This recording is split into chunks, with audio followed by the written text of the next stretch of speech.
How you doing today, guys? Today I'd like to share with you my ammo find for the month. And this is pretty much what I picked up. I picked up 140 rounds.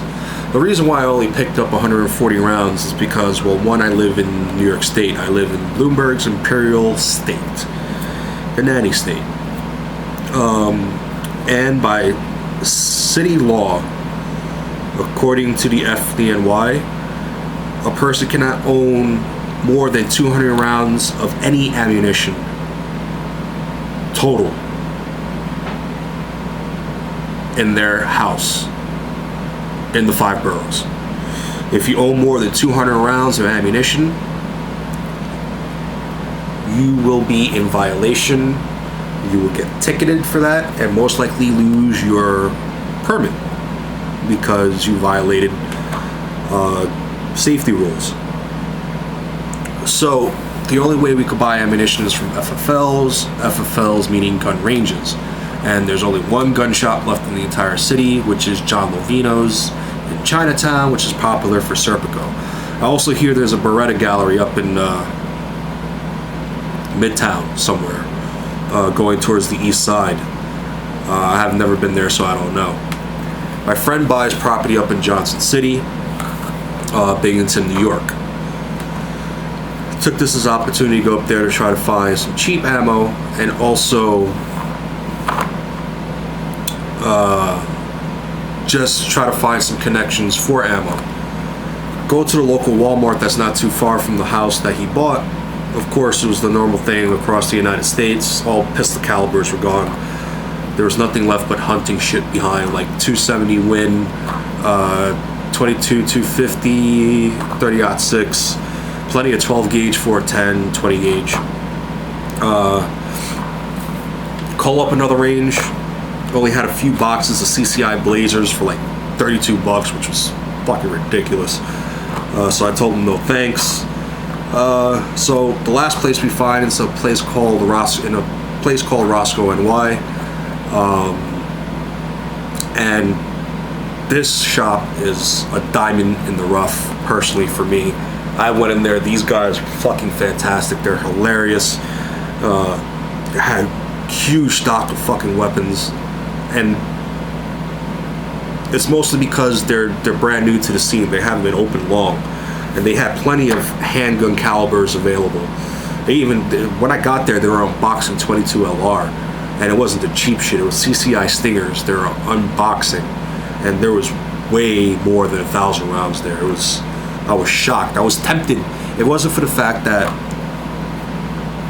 I would violate the rules and regulations for owning a handgun in the 5 boroughs in New York City. I would have bought up some of the 22 LR, but I could only buy 9mm. I could only buy the caliber that's on the back of my pistol permit. So this is what I bought. I bought some Tula ammo, and everybody knows Tula, and everybody complains about Tula. I have no problems with Tula.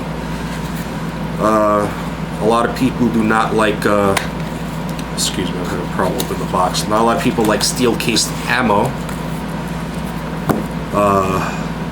I don't have a problem with it because I run it through Beretta M9A1, and running steel case ammo through a Beretta M9A1, no problems, at least for me. The Beretta eats up Tula ammo, steel case ammo. The Beretta PX4 Storms do not like steel cased ammo, and the reason why is because the Beretta PX4s are actually built to a tighter tolerance than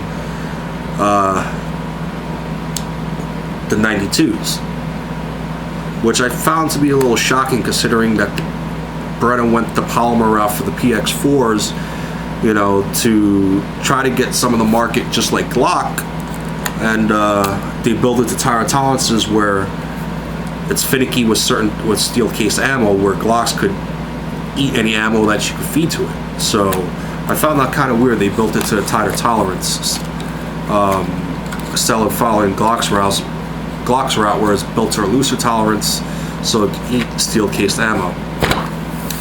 The other thing I bought was this Remington UMC leadless, which the name is very misleading. It's not leadless. Alright, it has plenty of lead in it. I don't know if you could really see this through my camera. I don't have a great camera. Let's see if I can zoom in just a tad here. Get my cameras to focus. What it is that it's still a lead bullet encased in a jacket, but the lead is exposed from the top instead of from the bottom. So when you shoot this ammunition, there's less chances for lead going in the air and lead contamination and so on and so forth. So it's not a leadless round. It's not like a plated bullet or like Barry's bullets that you use to reload with. It's still a lead bullet. It's just instead of being exposed from the base of the bullet, it's actually exposed from the top of the bullet, like so.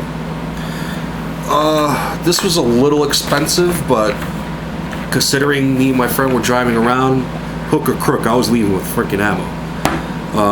The problem I have with this is that almost every single round in this box of ammo, in this Remington, the rounds are tainted. You know what I mean by tainted? The brass is not clean. There's a lot of cosmetic deficiencies in this ammo. There's some sticky gunk on some of them where I have to scrape some of it off. Let's see if I can find one that's really apparent, because I cleaned most of these. I don't know if you can see this, but yeah, every round in here has this little black gunk on it, and used to. I cleaned most of these, and the brass is not in great shape. It's not what you expect from brand new ammo. And I hear this is the case for a lot of the companies making ammo these days, because they're trying to keep up the supply and demand that they're cranking out this ammo, and the quality control is going down. Because I saw the condition of this ammo, and I should have checked this box before I left, before I bought it, but that was my fault. What I did was, here's a good one. I don't know if you can see the condition of this round. My lighting's not that great, I apologize, guys. But trust me, this round looks like it's been reloaded and not cleaned. But yeah, I actually took my calipers and actually measured these bullets for their overall length to make sure they're within spec. Unfortunately, I won't know what the condition of the powder is, making sure that's right, but I've been hearing horror stories, mostly with like Winchester White Box, of poorly loaded rounds, crunch cases, getting bullets without bullet heads in it, hearing cases of getting rounds that have no powder in it, but have the bullet in the primer, and everybody knows that causes a squib load, and people think it's a malfunction, goes to do a tap rack bang, and fires off another round, and there's a bullet stuck in the pipe, and boom, exploding gun. I've been hearing a lot of those stories lately on the tube and the internet forums. The other thing I got was this Federal Premium Hydra Shocks, 9mm, regular pressure. I do not like plus P or plus P plus ammunition. Not because I'm recoil sensitive. I just feel plus P or plus P plus, it's just puts too much wear on your firearm. First off, in the Beretta manual, they do not recommend running plus P or plus P plus through this handgun. It is not rated for it.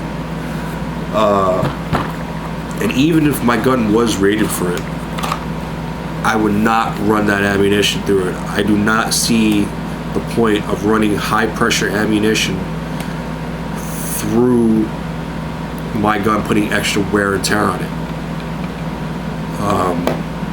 If I wanted to fire something that's high pressure, I will get a gun that is chambered for something of high pressure, such as 40 Smith & Wesson, 357 SIG, 10 millimeter, things of that nature. I'm not going to take a normal pressure round and fire a plus pressure round or plus P plus round. I really don't see the sense in it. If you're going to buy plus P's or plus B pluses and run it through your gun, you're putting extra wear on your gun. Just buy a 40, buy a 357 SIG, buy a 10 millimeter. But that's just me. That's just how I feel. But I got these Federal HydroShocks, comes 20 in a box. These have some cosmetic deficiencies on here. It's just purely cosmetic. It's nothing actually physical to the bullet, and which I'm completely fine with, as long as it's cosmetic. As long as they still function the way they're supposed to and function reliably, I don't care. The HydroShocks have these, I don't know if you can tell in here, but has a post in here, and I've read some good things about these. TN Outdoors 9 has done reviews on these, not in 9mm. I think he's done one in 45, and the expansion looks great on these, but also I've heard some very bad things about that, how this post is actually a negative, and these hollow point rounds actually clog and don't expand. I'm new to hollow points. I've always fired target ammunition, so I'll give these a whirl and see how they are. I might switch to buy a box of gold dots. I hear good things about them, and I hear good thing about critical duty. So I got 2 boxes of that. In total, with sales tax, unfortunately, which I have to spend for here, was $130, I think. This was actually expensive. This was like $32 a box, which I should have never picked this up, but I was like, fuck it, I'm taking it. This was $21 a box, which is high for Tula, for what I understand, but because of the ammo crunch, and these were 34 a piece.